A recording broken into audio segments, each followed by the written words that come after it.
সব বাদ দিয়ে দিচ্ছে, এখনো পর্যন্ত লিস্ট বের করেনি।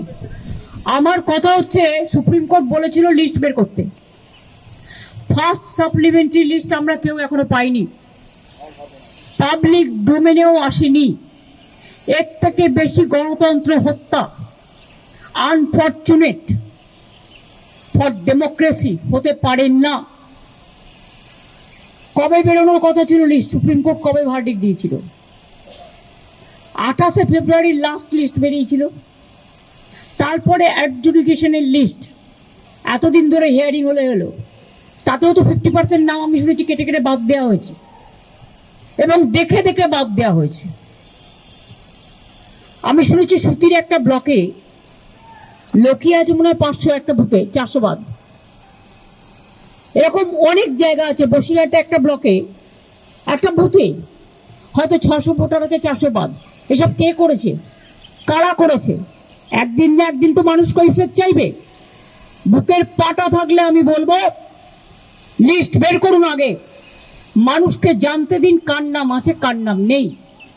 যার নেই তাকে জেলায় জেলায় ট্রিব্যুনাল করে তাদের নাম তোলার ব্যবস্থা করে দিন। আমরা বিনা পয়সায় লয়ার দিয়ে সাহায্য করব, কিন্তু মানুষের গণতান্ত্রিক অধিকার কেড়ে নেওয়ার কোনো অধিকার কারও নেই।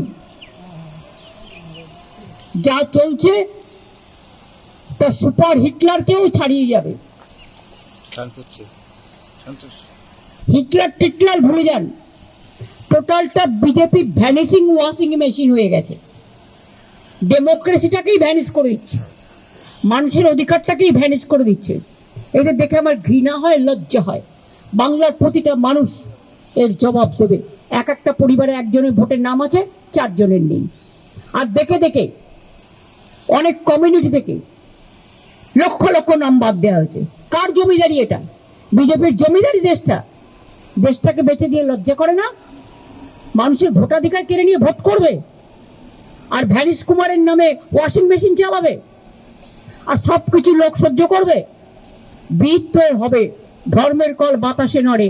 আজ রামনবমীর দিন বলে গেলাম।